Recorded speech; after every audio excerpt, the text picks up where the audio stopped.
Namaskar. Welcome to another edition of Navimash podcast. So today we are going to do a book reading after a long time. We were not getting time to read books, but I thought, okay, it's important that we do read some important books that we had actually procured and bought for our readers to read. So today we are going to read. An audience to do let me know if the audio is there for you. So if there's any sound issue, do let us know. Let me just check the audio itself. Yeah, audio looks fine, but do let me know if there's any audio issue. So today we're going to read this book. This book is called Sukha Sutra by Professor Mala Kapadia. Okay, so the book is name is Sukha Sutra. So an Indic well-being and happiness guide for flourishing. So the word that we need to focus is flourishing. You can see here, flourishing. Now, how do you get the book? Very important. I'm going to pin the link as well because it is published by the Anadi Foundation. So let's go there first and explore what Anadi Foundation does and how they're actually making an impact. So let me just share it. So this is the Anadi Foundation. So I am going to put the link here for the audience. Namaskar, Abhay. And audience, I'm going to now open up this link for everybody. So today, all of you can join, whether you are a member or not, so that we can discuss and get your perspective as well on the Indic perspective view of well-being through the Indic philosophy and Ayurveda. And just so I have pasted the link here for people to join, and let me pin it as well for the audience.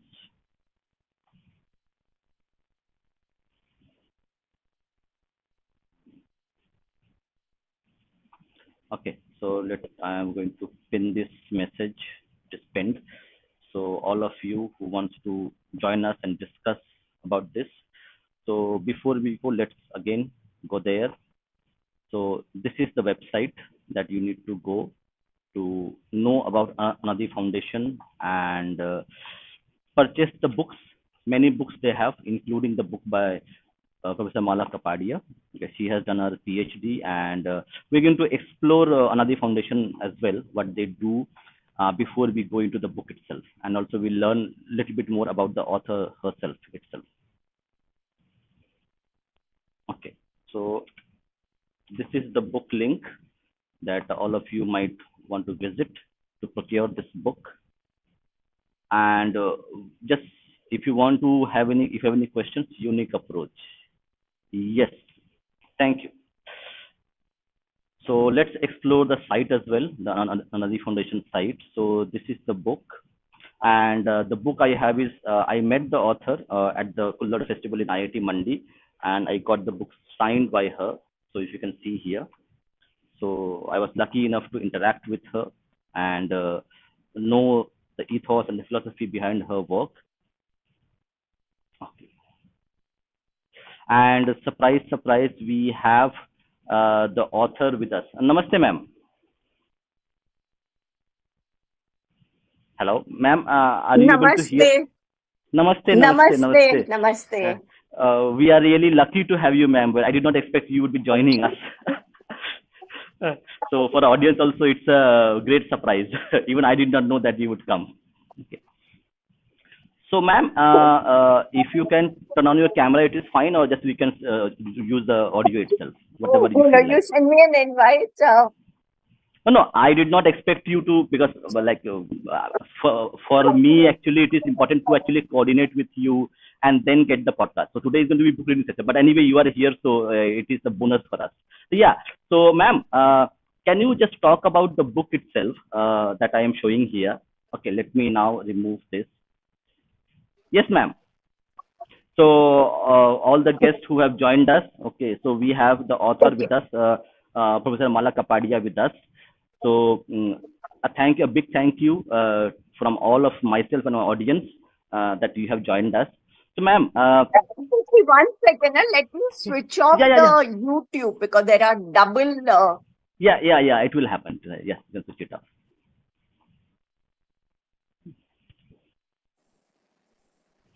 Yeah. Yeah, I'm that. Because Yes. Yes. or both sounds were coming, so I was getting Yes. confused. Then I Yeah. realized my YouTube was on and Yeah. I Yeah. joined yours. It is. So It is. Yeah, and also we have actually I have shared the link so that audience can come and also ask you questions as well if they sure, want have if sure, they have any questions. So, sure. ma'am, so first question to you before we like to talk about the book itself, that this specific two words, okay, you mentioned Hitayu and Sukhayu. Yes. So, what does it mean? Because it's a Sanskrit word, so people might not understand the full meaning of it. So, what do you mean by Hitayu and Sukhayu? Sure. Before that, let me give you a little background how I came to these two words, right? Hmm, hmm. You would have seen that Bhutan, such a small country, was able to introduce gross national happiness survey, right?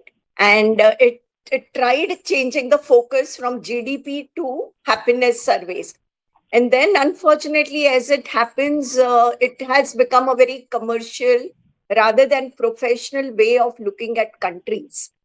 And most of the happiness surveys across the globe, unfortunately, show Bharat in a very low rank. I mean, we are low in happiness compared to even all our neighbors. And, Ukraine, which was going through a war, but they show Ukraine higher in the happiness survey. So, my question was that why don't we as Bharatiya propose our own framework and look at our own way of measuring happiness and well-being, because they both are interconnected. And that's where, because my research in Ayurveda is for last more than 3 decades, Ayurveda is a Veda of life, right? How do you live a healthy and happy life? And it defines life as four kinds of life that we can live. Hitayu, ahitayu. Hita is beneficial, and not just beneficial to self, but beneficial to the entire cosmos, not just other people, but also to insects, plants, birds, fish, everyone, right? So the first quality of a Hitayu is that you have Bhutanam Hiteshi as your life attitude. You are thinking of a Loka Kalyana rather than looking at happiness as a very small me, I, me, myself. And Acharya Charak in Charak Samhita gives a very good description of who is a person who's leading a Hitayu and then who is a person who's leading a Sukhayu. So Loka Kalyan and Swa Kalyan, these are the two words that we can use for Hitayu and Sukhayu. So I was able to create a framework with IKS research grant from Ministry of Education, IKS division. Create a framework, create questionnaire, create a survey. And then we realize that we have to teach it, right? Unfortunately, our modern education does not teach Indian sciences. So that's how Sukha Sutra was created, so that we can teach it in schools, colleges, corporates, because happiness and well-being is a big buzzword today everywhere. Everyone wants to be healthy and happy, but unfortunately in VUCA world, in pandemic world, we are neither healthy nor happy. So by leading the other two lives that Acharya Charak describes, Ahitayu and Dukhayu. So how do you come out of it? How do you identify what are the symptoms of Ahitayu and Dukhayu? And how do I make a shift to Hitayu and Sukhayu? Yes, ma'am. So now I'm going to little bit digress little bit here and ask you about one more thing. So you run like you have a course on Indica. I'm going to share it with the audience itself. Audience who want to like know about her work, her very groundbreaking work, very important work in today's time where we are dealing with stress, lifestyle things, and a lot of things which makes us uh, a kind of a miserable life that we lead, and we don't know how to get out of this. So the screen Bhupati, will be shared. I'll just be back. Give Yeah, yeah, me yeah. 30 No issue. seconds. Yeah. No, no, Yeah, no issue, you no issue. please continue. Yeah, till then, Yeah. I'm going to share this information to the guest itself. So, people who are watching this or listening to this, so this is her course in Indica, and the book also has some very interesting things in there. And you will find. Let me just check one more thing. I think I need to get this done as well. Yeah. So this is the book, and the course you can see here. Let me just upload the course itself here. Okay. Is the screen visible? Not really, I think.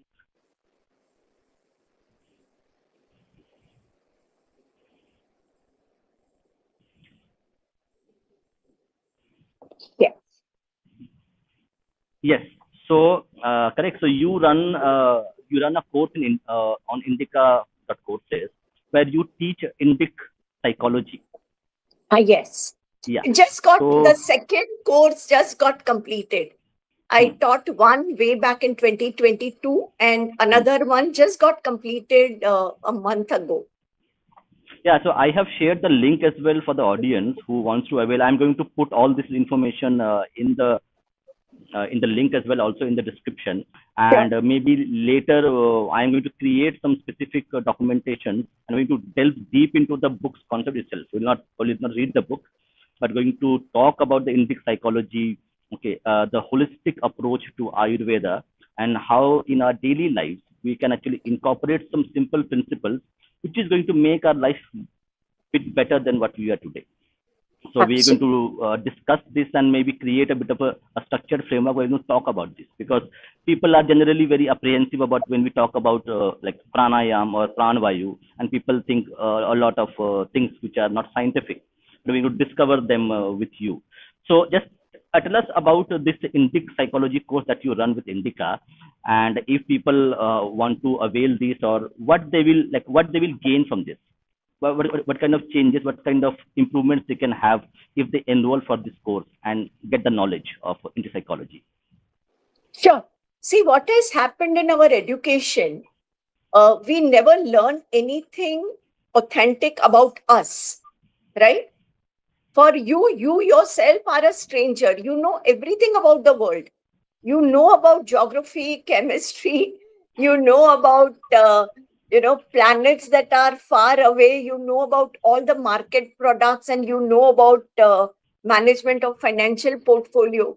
But you don't know yourself, because in Bharatiya Gyan Parampara, when we had Gurukulams, all our schools in Gurukul, they taught first, they began with you, right? You need to know what is your swabhava, what is your swadharma. Why do you like something or why do you dislike something? How can you remain in the physical and mental health zone, not a disease zone? So this course helps one understands oneself. Why do I feel certain emotions more often? Why do I go through these repetitive patterns of my thinking and behaving? Right? What is my sanskara? How do you rewrite? Like when you buy a phone or you have a new laptop, we know that we need to format it, we need to download certain apps. However, in life, nobody teaches us how to do that in our own life. So this course is all about understanding yourself as hardware, software, not just that, but also the writer of the program, right? Your life is your own program. And how do I rewrite whatever I'm going through?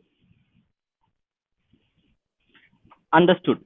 So so now let's connect it. So this book that you have written, correct, this book, uh, Sukha Sutra, how does is it an outcome of the course that you have designed, that you have written this book, or is there something which is more, which is discussed here in the book, like if somebody takes the Right, course and reads the book?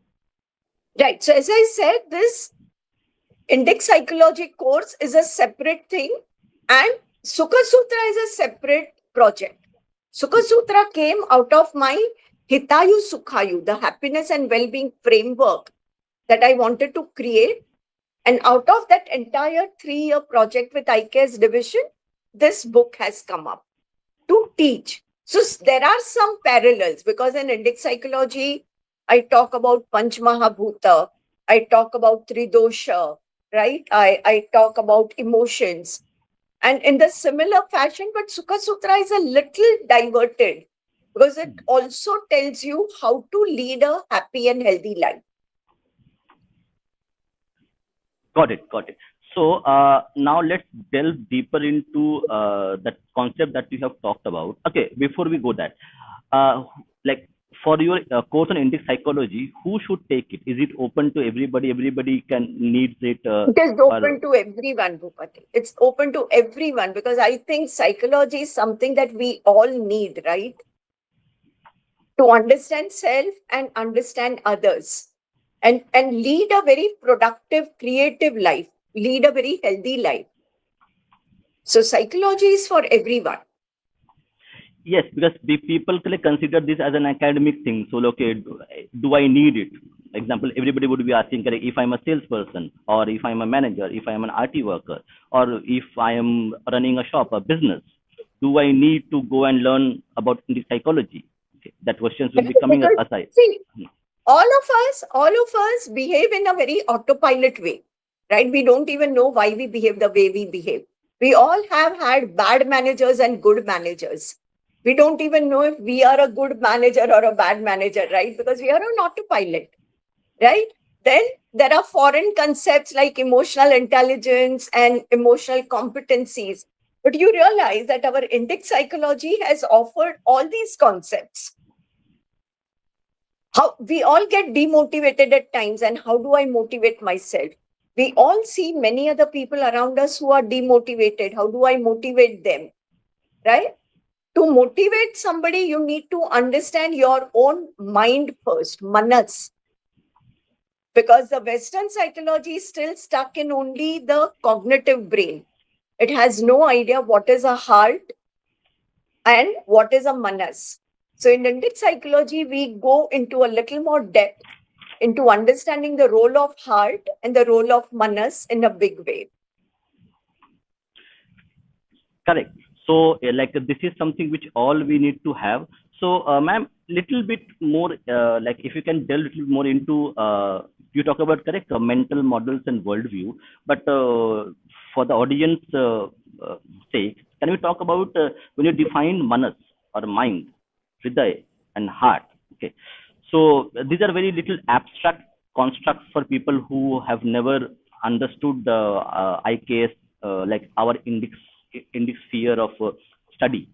So if you can just for the audience in very layman's language, let them understand why the hriday and the manas are very important to live happy and be ourselves be in a well-being mode.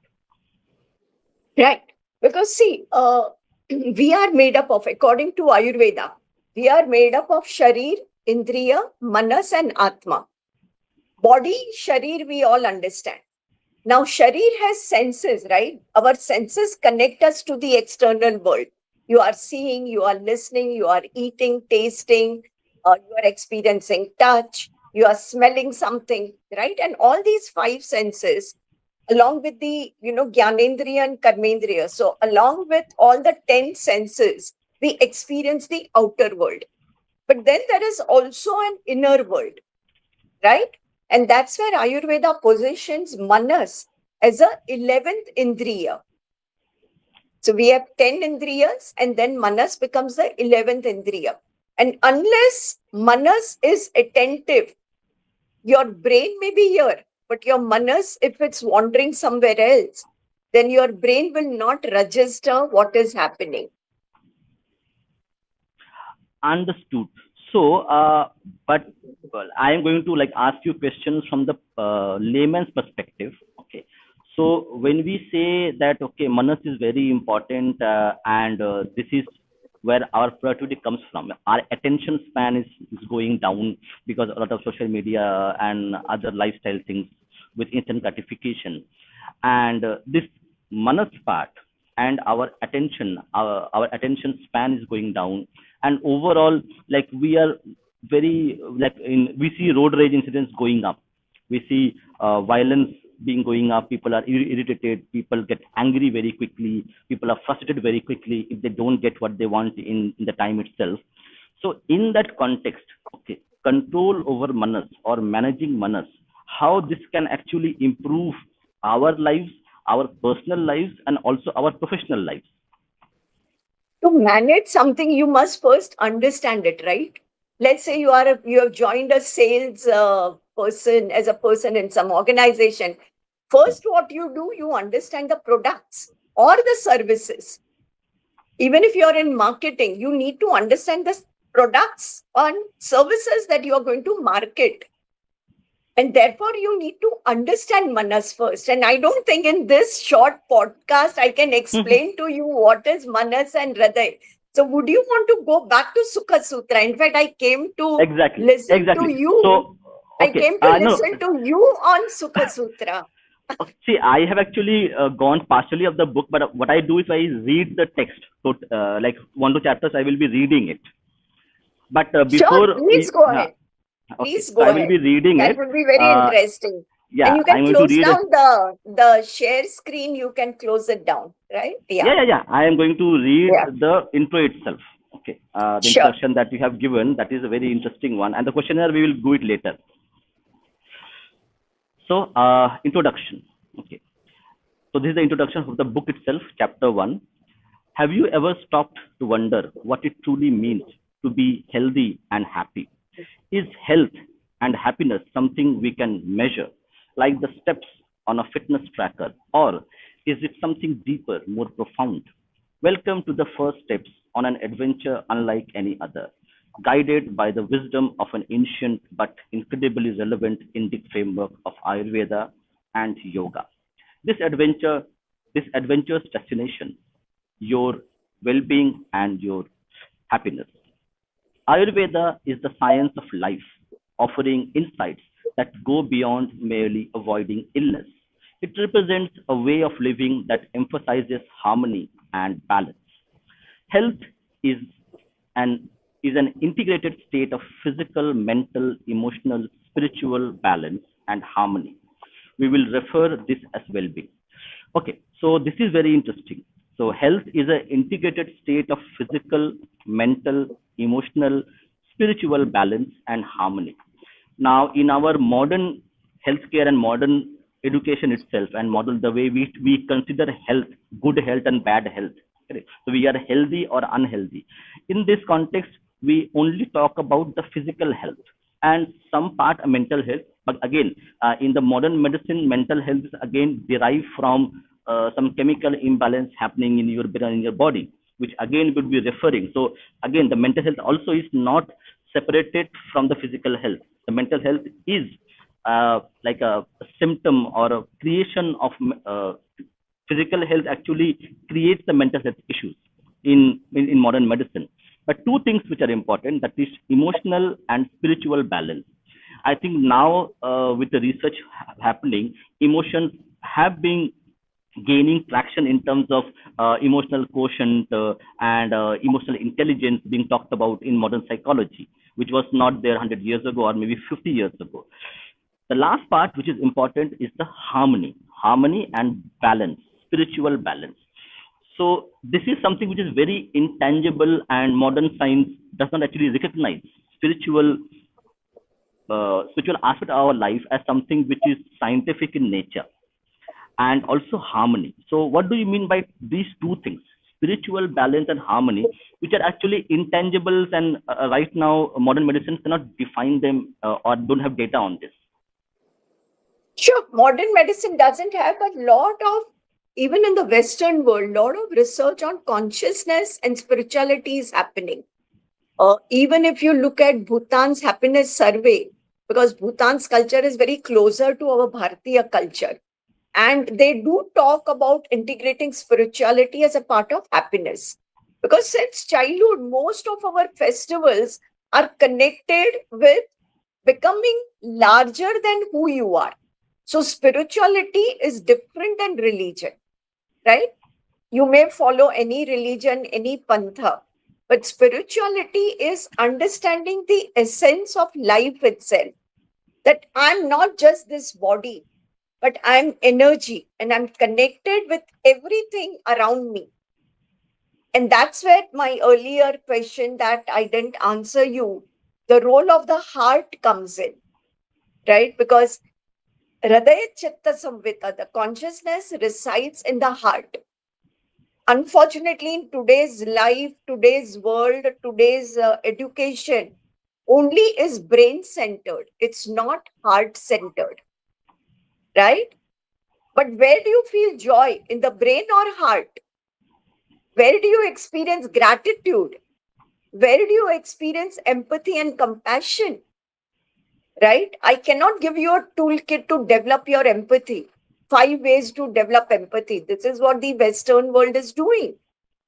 But Ayurveda says that unless you live by integrating head and heart and living with the values of heart. So, in further chapters of Hitāyu Sukhāyu, all these are unfolding. That how do you Okay, express gratitude? understood. So one more question, actually, which I found when I was browsing through internet, other things. So we had a certain like YouTuber who would actually define the science of food. Okay, and in one of the episodes, that person mentioned that when we talk about correct pranavayu, okay, or the food, like if you eat a stale food, it loses its essence, the prana. Okay. So and that person thought, okay, like you can keep a food in the fridge for 5 days and consume it. It doesn't lose its nutrients. It's preserved. So it is okay to actually consume that food after 5 days. Okay, and so the prana vayu is there in the food itself. Okay, but in Ayurveda, there's a different concept of prana. Okay, so can you explain that in terms of food nutrition? Bhupat, Where that is you are jumping. You are jumping too much. You are diverting totally to different areas. I yeah, really yeah. don't know how you. I think I should close my video so that you can go ahead with your book reading. Because, if Yeah. I start talking about food and Ayurveda and Pranavayu, 1 hour is needed only to talk about it. Yeah, So, so what we will do yeah, is I'm going to read out the book and I'm going to yeah, send you please. the Yeah, send you the topics. Then I think I will also sure, create documentation on this, and then we will sure, like have the interaction. sure. Thank you Thank so you, ma'am, much. for coming. Really appreciate it. Yeah. Okay, so thank you, Mala, ma'am, for coming to our podcast. We're going to continue and read the book itself. Okay. Ayurveda teaches us something quite extraordinary, that our well being is not just about us, it is a grand, intricate web of connections where our health and happiness are woven into the fabric of the world around us. This means the choices we make don't just affect us but ripple through our families, our communities, and even the environment. It influences the balance of life on a global scale, where the term for well being is hita, welfare for everyone, and the term for happiness is sukha. We combine well being and happiness and name it Sukha Sutra. In this guide, Sukha Sutra, we will explore together how the concepts of well being and happiness are not just related but deeply intertwined. We will navigate this adventure using clear, relatable insights and practical steps that speak directly to you, the teenager of today, living in a world that's more connected and yet more challenging than even before. Understanding well being, focus of Sukha Sutra. Understanding well being and happiness. We perceive happiness as the weather. Just like sunny days make us feel bright, and rainy days can make us feel a bit gloomy. Our happiness changes too. However, isn't that a very myopic or short-term understanding of happiness? Can we learn the difference between deep happiness, that is a state of being rather than changing moods? Well-being Well-being is like the foundation of balance and harmony within us. Well-being is a result of balance in physical, mental, emotional, and even spiritual health. navigating emotions. Ayurveda helps us understand how to experience positive emotions like joy and gratitude. And yoga teaches us how to manage around negative emotions like anger and fear. The power of choice. Every day we make choices, some as small as what to wear and others as big as whom to trust. These choices shape our adventure towards happiness and well-being. We will learn about making conscious choices that align with your true self and lead you closer to conscious living. Building connections. Relationships with others and nature are at the heart of our well being and happiness. You will discover how this can be consciously built in your everyday life. The role of gratitude and conscious living. Gratitude isn't just saying thank you, it is a way of experiencing the world. Alongside conscious living, it can transform your everyday experience, highlighting moments of joy and peace you might otherwise overlook. We will practice simple but powerful exercises to integrate gratitude into your daily life. Harnessing your inner strength. Inside you is an incredible reservoir of strength and resilience. Identifying your talent. We are a special gift. Sukha Sutra helps discover our own talent. This adventure is not about transforming overnight, but about taking small, deliberate steps towards understanding what happiness and well being truly mean to you. As we set forth on this exploration together, remember that the path to well being is as unique as you are, and every step, every insight brings you closer to discovering your own Sukha Sutra. Ayurveda encourages us to perceive knowledge not as isolated subjects but as interconnected themes that can be actively lived and practiced. The Sukha Sutra, with its holistic and integrated approach to learning and well being, aligns seamlessly with the National Education Policy (NEP) of India by promoting interdisciplinary studies and the development of a broad set of life skills, emphasizing the interconnectedness of subjects such as physics, chemistry, biology, neuroscience, ethics, and various forms of intelligence, emotional, social, and spiritual. The book mirrors the NAP's objective to foster an educational environment and encourages critical thinking, creativity, and a deeper understanding of oneness and the world. Sukha Sutra not only aims to enhance individual well being and happiness, but also seeks to nurture responsible citizens who contribute positively to society, the environment, and the global community, embodying NEP's vision for an inclusive and holistic education system. How to make most of this work in your life? So, the book itself. How do you utilize the book itself? Read with intervals. Read to grasp and integrate in your life. So it's important that when you get the book, get hand on your book, read maybe one chapter and see how you can implement those frameworks in your life, and then again read the next chapter so that you can see the visible impact that it has on you. Make your own notes and observations as you combine reading and living together. This is important that this book is not about this book is not a novel or a non-fiction book. This is your guide to well-being and happiness. So when you read each chapter, if you can take notes and create your own kind of changes that you want in your life. Identify the gaps in your life where the lifestyle can be improved so you can feel the well-being, and combine reading and living together. Try to live the framework that is given here, implement in your life, and then see the changes. Third one is very important. Maintain a journal. So we will like to discuss this with Professor Malakapadia later. The importance of journaling.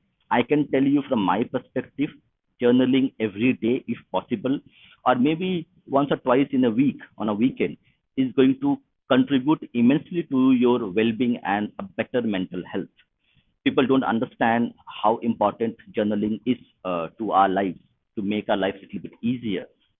And I can tell you that I had like given this advice to few people and who have used the journaling techniques that I have told them. I read from the books itself, and it has really helped them. So if you just try and do journaling, we will have a special episode on journaling itself, how to do the journaling thing, and how it contributes positively in your life itself. Keep sharing the insights with friends and family. This is very important.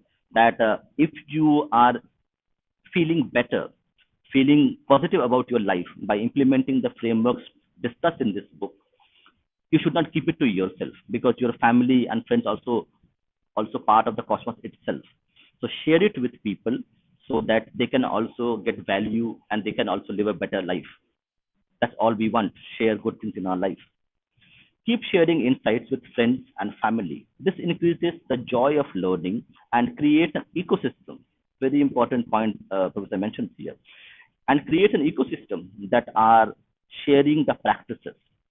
So, like after some time, you might create your own club, a well-being club that you can create and discuss it and help each other more by creating an ecosystem, like a well-being club of people who read the book, people who have implemented the frameworks.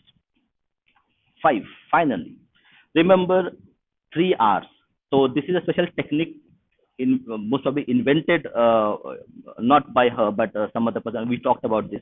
The 3 R's: respect, rhythm, and responsibility. So they are called 3 RSV. So this is a special framework created by a very an individual guru himself, and this we're going to talk about it later when she is back with us, probably next week or in coming weeks. So this 3 RSV is very important, very simple framework to actually keep your mind calm, keep your mind in a very sane manner, reduce stress, and it works wonders. We had talked about this with her, and we're going to give these details to everybody. So finally, remember 3 R's: respect, rhythm, responsibility. It's a breathing technique, the way you breathe. And this 3 R's breathing technique is going to transform your life in many ways. Respect, evaluate again, revisit the wisdom. Rhythm, rhythm of everyday practices aligned with sun and moon and seasons. Rhythm of breath, rhythm of relationships. Response, responsibility. Create choice from response, not reaction. Very important point. I can talk about this for half an hour. Create choice from response, not reactions. Take enough pauses and then respond. So we have been very reactive in our approach towards, like we see a social media post, and sometimes it enrages us, and we react instantly and maybe use some bad words. But this is something going to disbalance your emotions, disbalance your mental health itself. Okay. Okay, we have a few things. Okay, keep them coming. I'm going to note them and I'm going to discuss them also. So keep your questions and comments coming. Okay. And I'm going to talk about this. So this creates choice from response, not reaction. Reacting is something which is we need to control and transition from reacting to response. Response is your own choice. Reaction is your biological choice, your psychology taking over, your biology taking over, and you're reacting without control over your words or your physical behavior itself. Take enough pauses and then respond. So it's a very good thing to do, to not to react instantly to anything, whether it's a good or a bad thing. Process it, and then you'll be able to choose how you are reacting to this. So when you take the pause and react to it, you are not reacting but responding with your own faculty in check, and you can evaluate before you give. a reply, that becomes a response. Definition of Ayurveda. Ayurveda is composed of two Sanskrit words, Ayu and Veda. The exact English equivalent of Ayu is not available. Generally, it denotes the length or span of life, measured by the time commencing to run from emergence of life on birth and terminating in death of human being. Still, it is something more than that. Apart from this chronological aspect, Ayu also embraces all human activities and functions that take place during the span of his life. Ayu therefore seems to be intimately related to all that constitute life. So Ayu is not just about your age, whether you are 50 or 40, okay, or one. Ayu, therefore, therefore seems to be intimately related to all that constitute life itself. The word Veda means organized or systemized knowledge. So, Ayurveda, in its broadest sense, stands for science of life. In Ayurveda, Ayu or life is understood as an intricate combination of the body, senses, mind, and consciousness. So, in Hindi or maybe in itself Sanskrit, it's called Sharira, body, senses, Indriya, mind, manas, and consciousness, atma. We need to understand how body and mind are connected for well-being and happiness. Our social behavior and character are also important. Health or well-being happens when we live an integrated life. So it constitutes everything. Your well-being is also your character, okay, is also part of your well-being.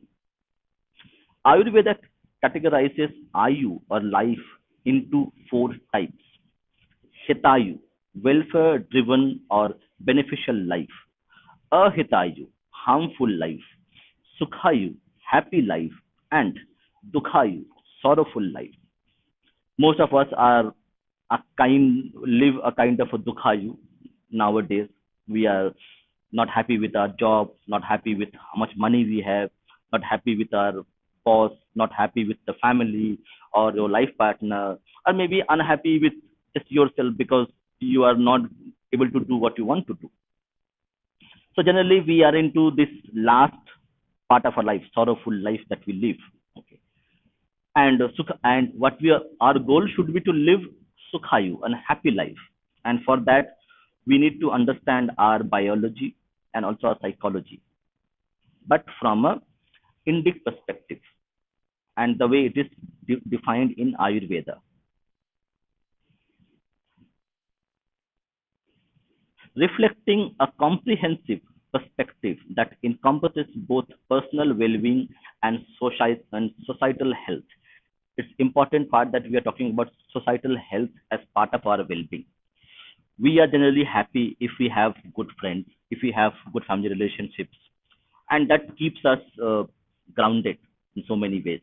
So your overall well-being of being Hitayu, it also depends on our relationships that we have with our family, with our friends, with our colleagues, and overall to the environment where we live in, where we have plants, where we have animals, where we have even insects. And so they all encompass and reflect and affect our well-being itself, as is described. You know what is the most interesting aspect of Ayurveda definition? They are not abstract constructs or philosophy. They are descriptions for a guidance, personalized lifestyle guidance that we can integrate in our everyday life. So happiness. So happiness.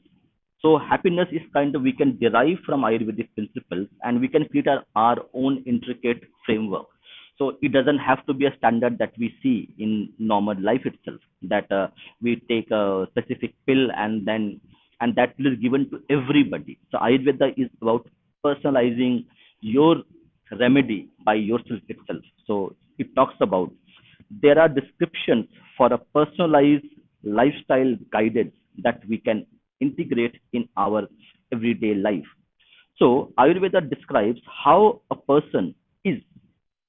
person is when living life of well-being and happiness. So all that we need to do is check yourself periodically to understand if you are on the right path of well-being and happiness. Integrating practices by participating in your own life. As Professor Malakapadia said, we don't know who we are. Like we are into an autopilot mode. We eat, we drink, we sleep, we work, and we repeat the cycle again and again.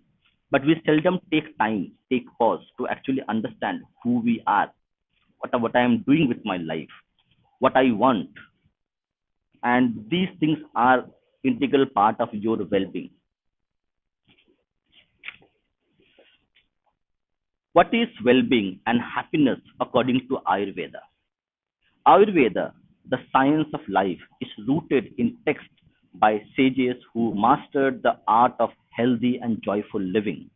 It serves as a comprehensive guide offering measures and principles for a balanced existence, termed as Hitāyu for well-being and Sukhāyu for happiness.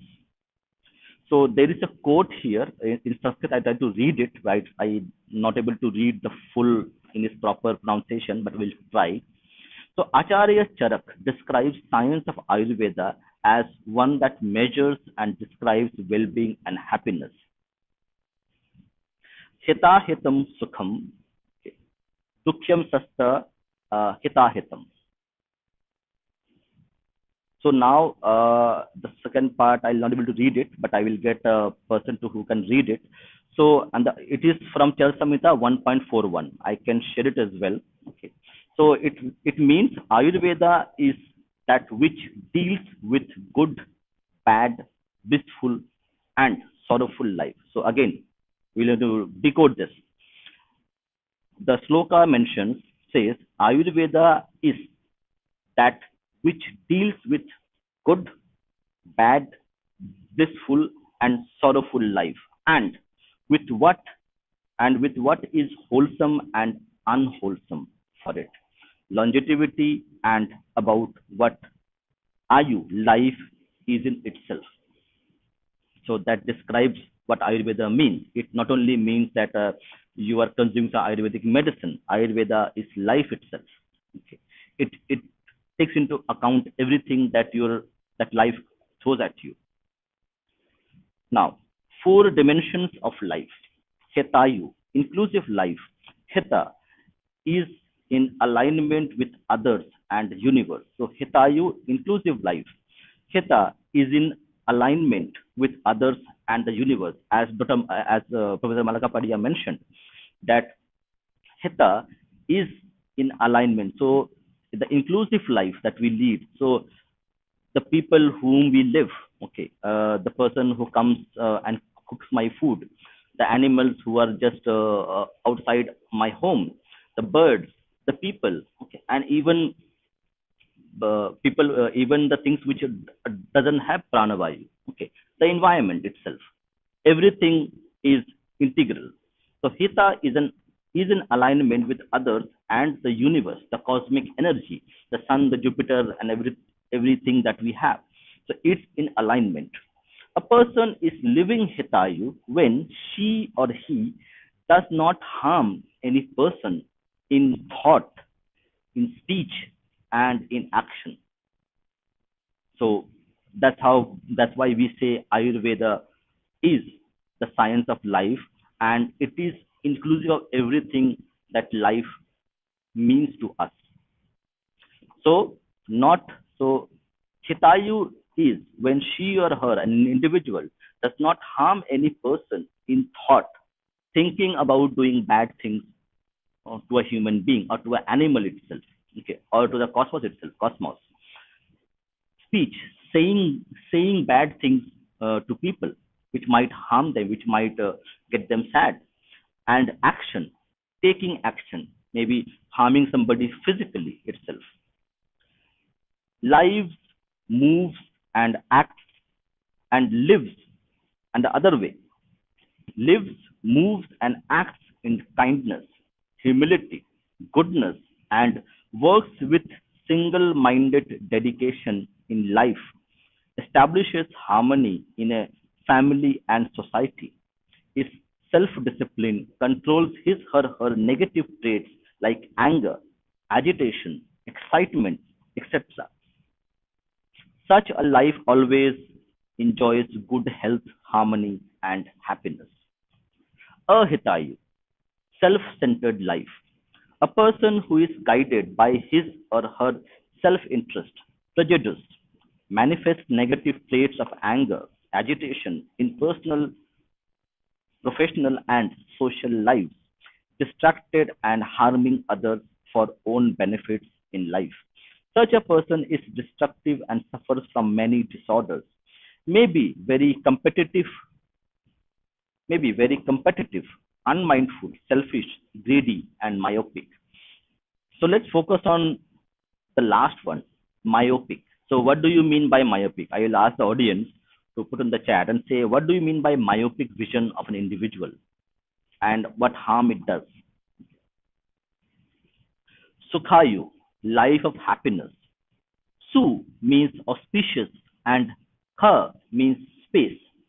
So Sukha is to be in a state of happiness and well-being. A lifestyle where person enjoys material and spiritual joys as she or he is physically, mentally fit and is young. She or he is having strength and vitality, is having name and fame. She is having intellect and is knowledgeable, and her or his sense is under control.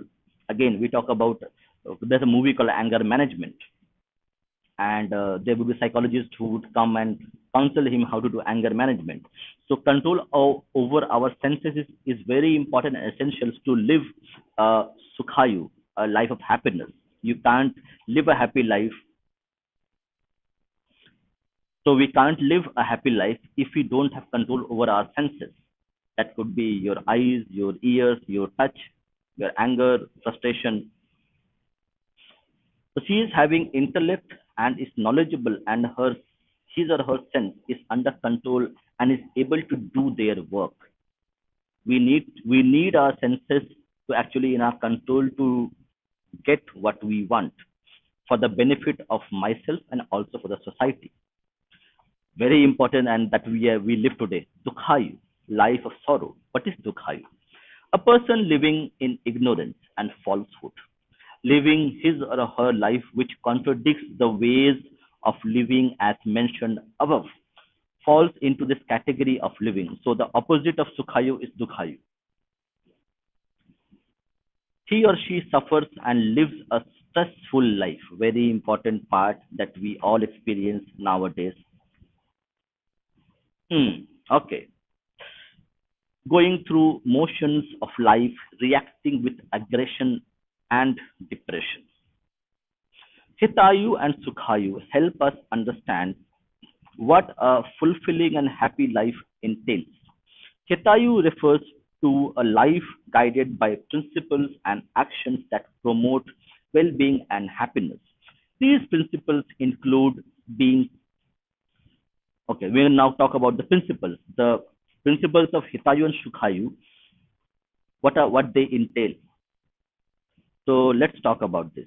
These principles. So Hitayu refers to life guided by principles and actions that promote well-being and happiness. These principles include: one, being kind and compassionate, being well-wisher towards all living beings. Important that when we talk about environmental awareness, okay, animal rights. So within our Indic tradition, Indic knowledge system, it is already well ingrained, being kind and compassionate, being well-wisher towards all living beings.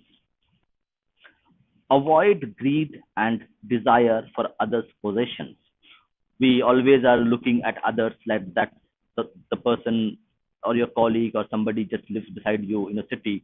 has a bigger house, a bigger car, and you think he is living a very healthy, happy life, and we feel jealous about that. And maybe in our mind, we think, okay, why can't I take the car that he has, or the bike, or the house he has? So avoiding greed and desire for others' possessions. So you might be feeling jealous of him having more wealth than what you have, and you feel greedy and you do some bad things, maybe some illegal things that needs to be avoided. Speaking truthfully and promoting peace. Examine things before acting upon them, and vigilant. This is very important. When we are reacting, so we need to transition from reacting to response. So, and this is something that we need to practice because it doesn't come easily. We get enraged, we get anger, we sometimes feel sad, sometimes feel happy, just because we are reacting as in terms of our emotions. So, examine things before acting upon them and vigilant. So rather than reacting, we need to be response, understand the context, understand the situation, understand why you are feeling angry, and then react to it. And we have seen, correct, in terms of crime records, that a lot of crimes takes place as crimes of passion.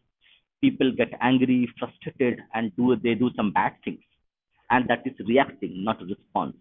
But that can be avoided if we just try to take a pause, think about it, and understand the situation, and then do something about it. Okay, it can be physical reaction, it can be also mental or a thoughtful reaction.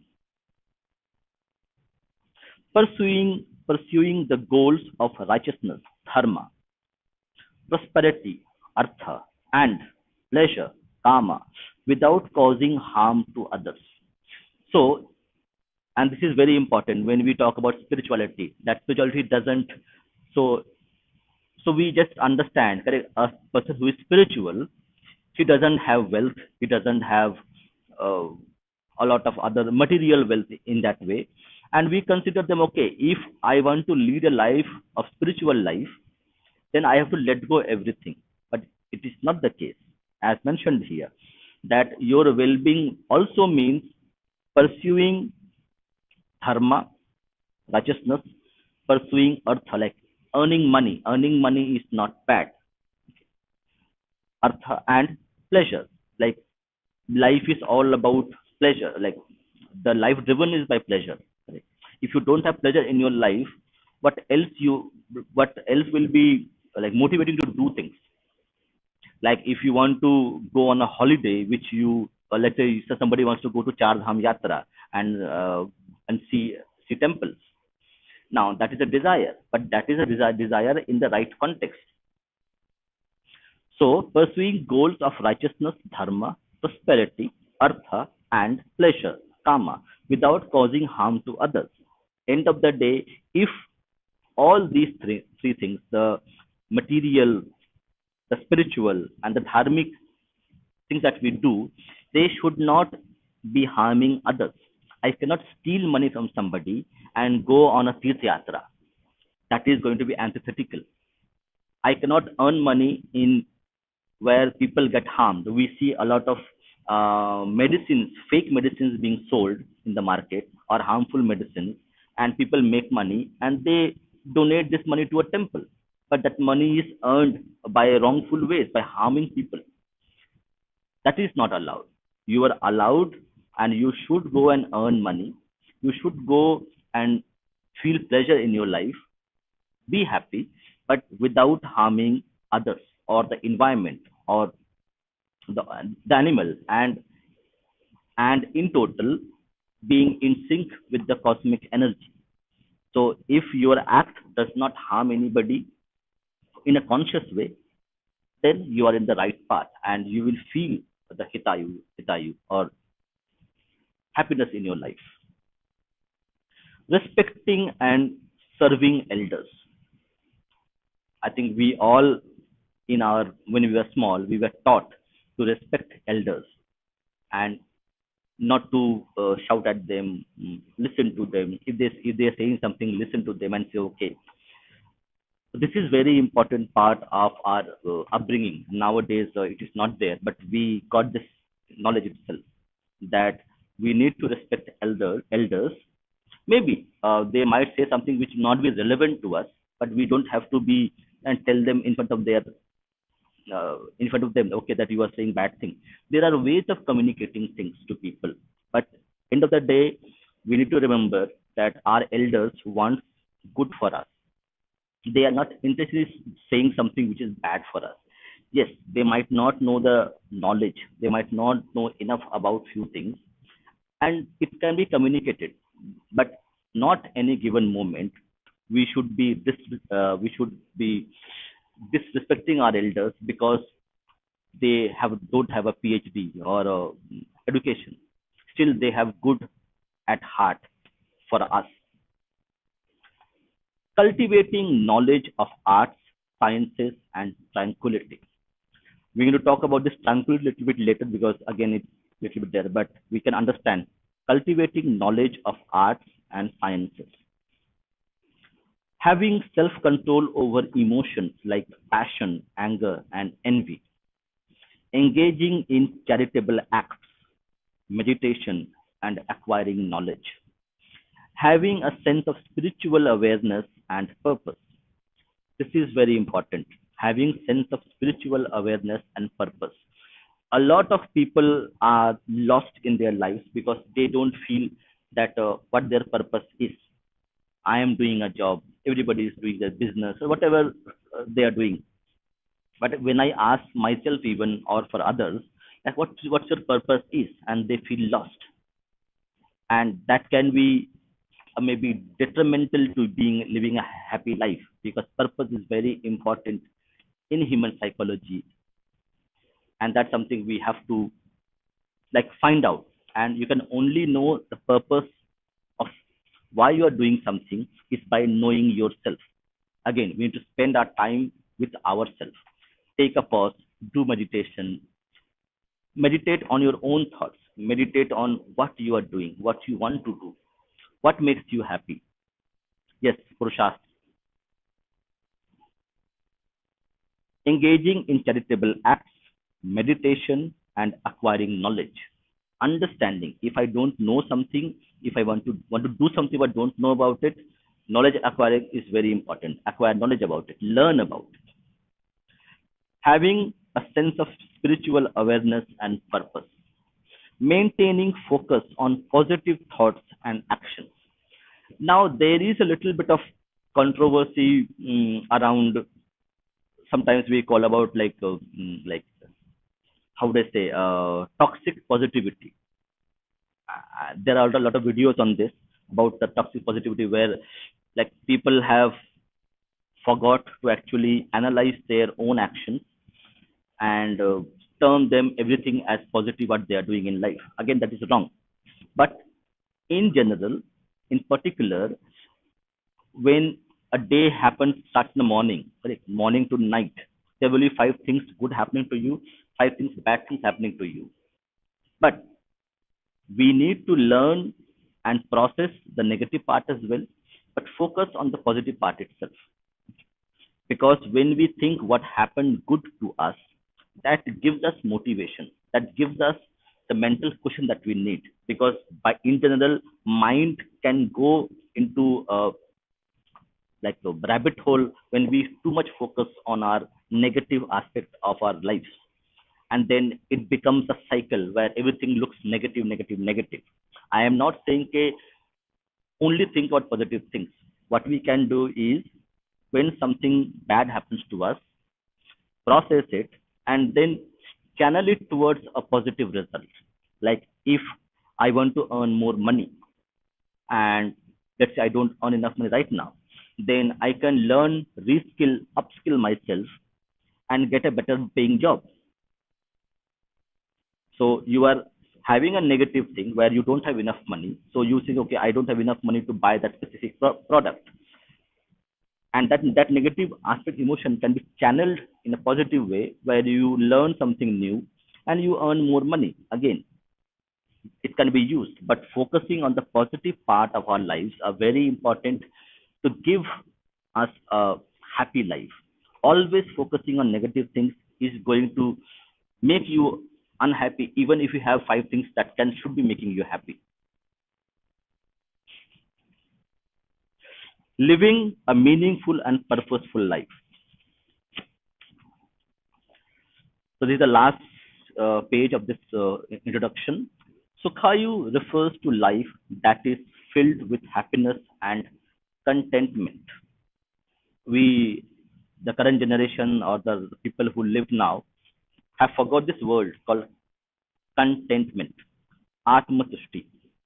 According to ancient texts like uh, Charak Samhita, Sukhayu is characterized by several key qualities: being free from physical and mental ailments, having a youthful and vibrant physical and mental state, possessing strength, vigor, and courage suitable to one's abilities. Now, this is important. Possessing strength, vigor, and courage suitable to one's abilities. A soldier, a soldier has much more courage than I have because he is trained to be courageous. Okay, there is a framework and training he has gone through. So a soldier will always have more courage than I have. A soldier will always have better physical strength than I have because that is his training, that is what he needs to do and learn, and that is his profession. So again, possessing strength, vigor, and courage suitable to one's abilities. If I want to, I cannot have the courage and strength of a soldier, but in my profession, what I do, I can have other qualities which I should possess as per my abilities and as per my profession itself. So if you should not comparing. The thing is, you should not compare yourself with others because every human being is unique in this world. In that context, when you are talking about your ability is uniquely yours. If you're going to compare others, that person has a better physical health, that is because of his food consumption, that is because his genetics, because you are not the same. So probably you will never get that kind of physical health that the other person has, but you have some other qualities which that person doesn't have. So it is important to understand yourself, your mind, your body, so that you can create your own sphere of influence. You can have abilities that Bhagwan has blessed you with. I might be reading books, other might be doing some other things. So my ability is to read books to people, and maybe other person cannot do that or explain to that. Being driven by a thirst for knowledge and understanding, enjoying the pleasures and comforts of life, including wealth. Again, when we talk about our philosophies, we always envision a sadhu, okay, uh, or a penniless sadhu who has no material wealth, who has no possessions, who has no wealth. So renunciation has become a kind of a symbolic nature of Eastern philosophies, but that is not the case.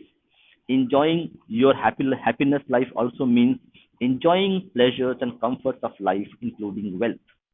Experiencing success and prosperity in one's endeavors and plans as he likes. On the other hand, a life that lacks these qualities is considered unhappy. To achieve Sukhayu, Ayurveda emphasizes the importance of Hitāyu. In essence, Sukhayu is attained through Hitāyu, which involves living a life aligned with principles that promote happiness, well being, and fulfillment. Conversely, a life that lacks these principles is considered ahitayu or dukhayu. We are all aware of how the choices we make every day can give us temporary sukha. Buying a new mobile phone, ordering your favorite food can make you happy for sometime, maybe for a half an hour, you will feel happy, content. Meeting a friend after a long time can make you happy. You get a gift from somebody that makes you happy for a 5 minutes, 10 minutes, half an hour.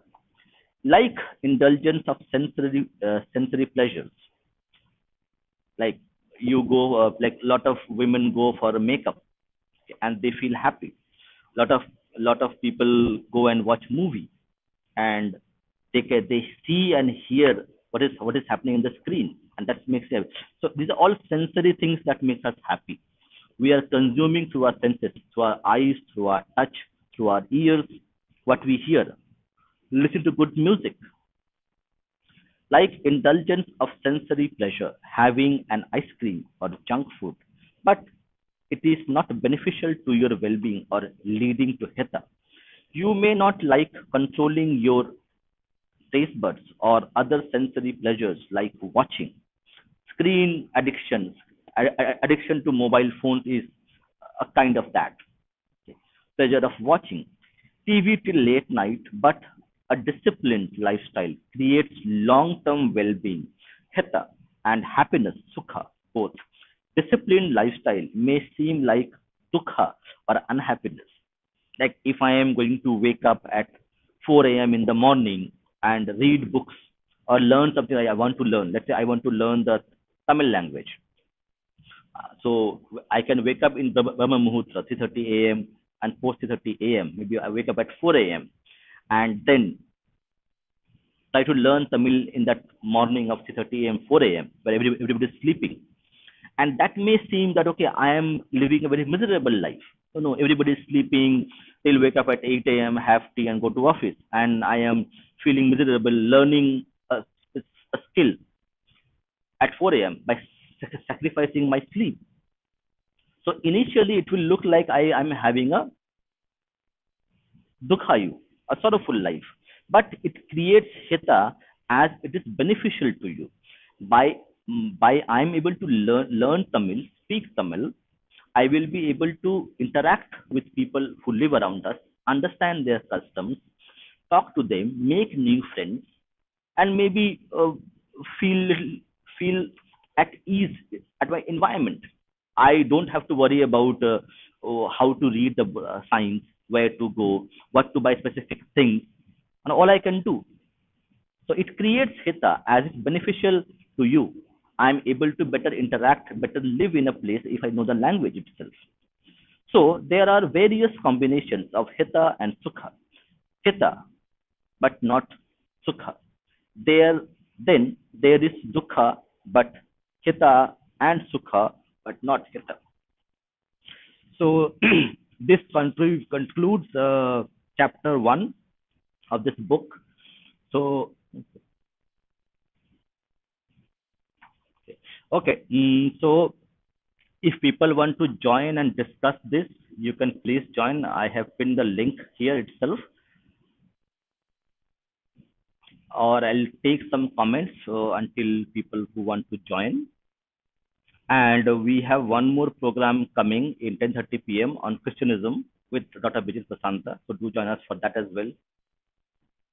Now let's see what comments we have.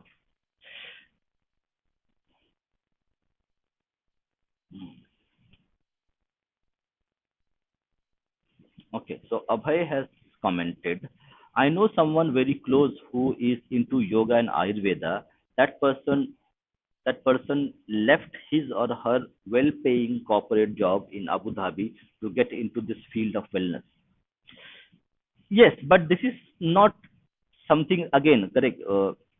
It's an individual's choice.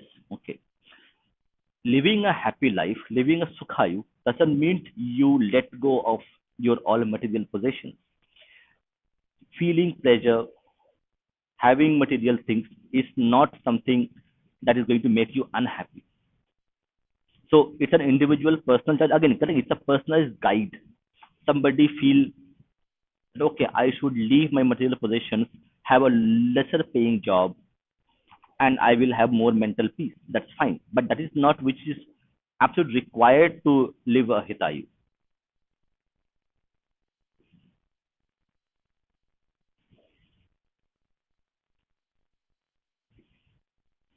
Okay, we have Aryan Invader here with us. Namaste. नमस्कार दादा। हाँ, Yeah, मैं जिनके विषय में बोल रहा था वो मैं ये नहीं कह रहा हूँ कि आप अपना काम धंधा छोड़ दें। मैं बोल रहा हूँ कि अब वो इस क्षेत्र में आकर उसको अपना ये क्या बोलते हैं, पेशा बनाना चाह रहे हैं, जिन्होंने ये छोड़ा है। तो उससे भी उनका उद्देश्य है कि अपना मतलब पैसा जितना कमा सके, जितनी आवश्यकता है जीवन में। तो ऐसा नहीं है कि उन्होंने सब छोड़, मतलब उन्होंने, उनको वो काम करना अच्छा नहीं लग रहा था, इसीलिए उन्होंने छोड़ा। तो मैं वही कह रहा था। और हाँ, ये विषय बहुत ही अच्छा है।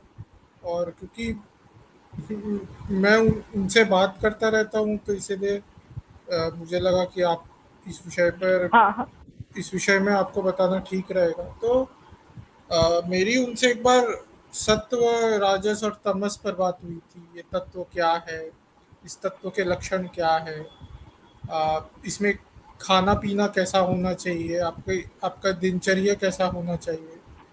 तो जब हम आयुर्वेद की बात करते हैं या योग की बात करते हैं, बहुत लोग सोचते हैं ये बस कोई दवाई खा लेने से या कुछ आसन कर लेने से होता है।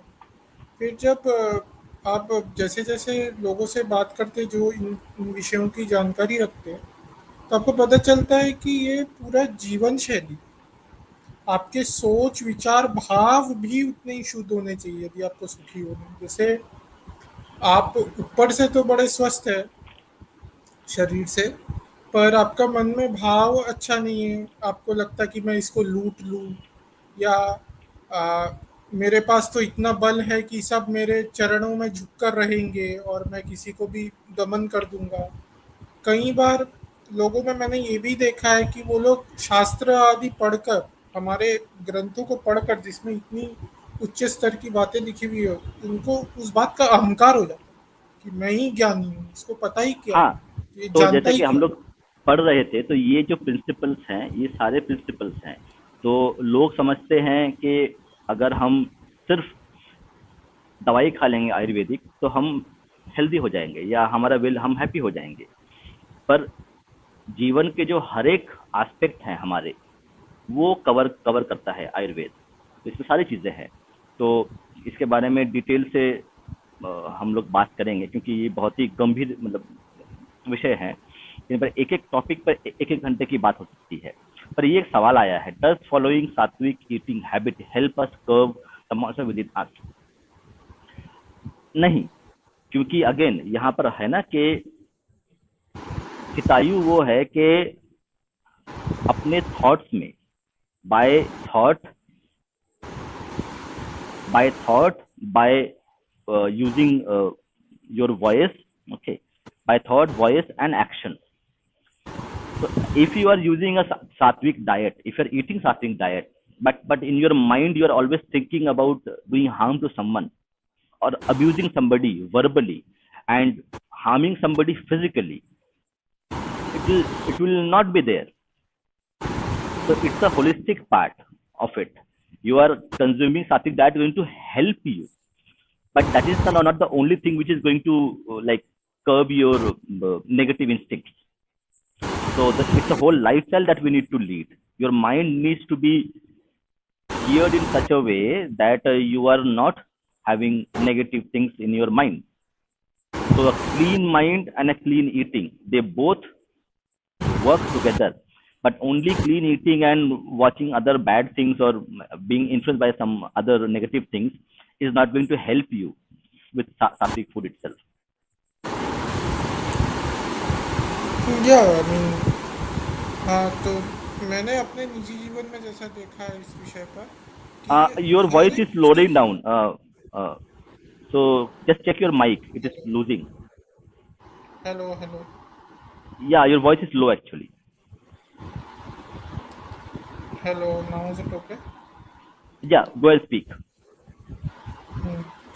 तो इस विषय में मैंने देखा है, सात्विक के विषय में, कि हाँ, खाना पीना का प्रभाव आपके स्वभाव पर पड़ता है।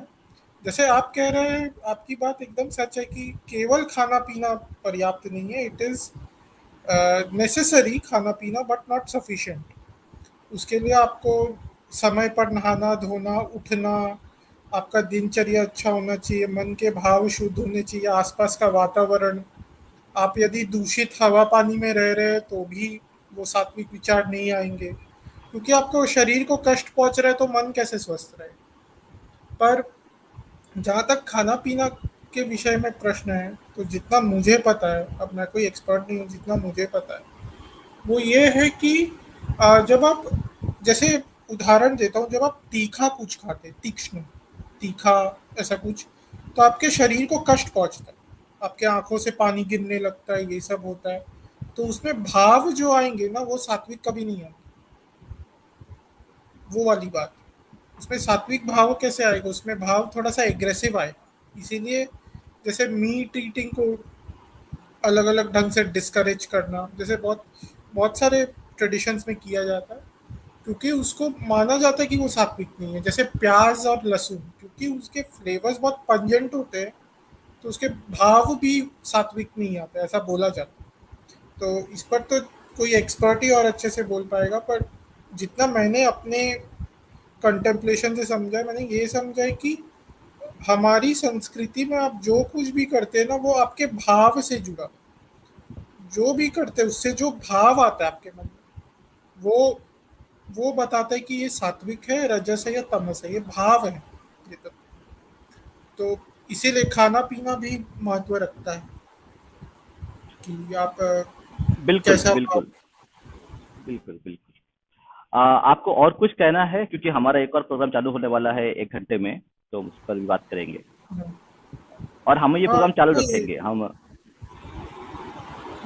नहीं नहीं, अभी ऐसे कुछ अलग विशेष बात नहीं करना। अब मैं थोड़ी देर के लिए आया। यस, तो बहुत बहुत धन्यवाद आपका यहाँ पर आने पर। और हम फिर से हम एक 3-4 सीरीज पूरा करेंगे विद प्रोफेसर माला कपाडिया, कि जिस बारे में यहाँ बात हुई है उसको और बेहतर से एक्सप्लेन किया जाएगा ताकि लोग समझ पाए। हाँ निश्चित रूप से इन विषयों को गहराई से समझाना बहुत आवश्यक है, बिल्कुल क्योंकि ये सच में आपके मन के भाव से बहुत जुड़े हुए हैं, आपके मन के चेतना के स्तर से बहुत जुड़े हुए हैं। ठीक है, ठीक है दादा, बिल्कुल। बहुत बहुत धन्यवाद। धन्यवाद। जय श्री राम, वंदे मातरम।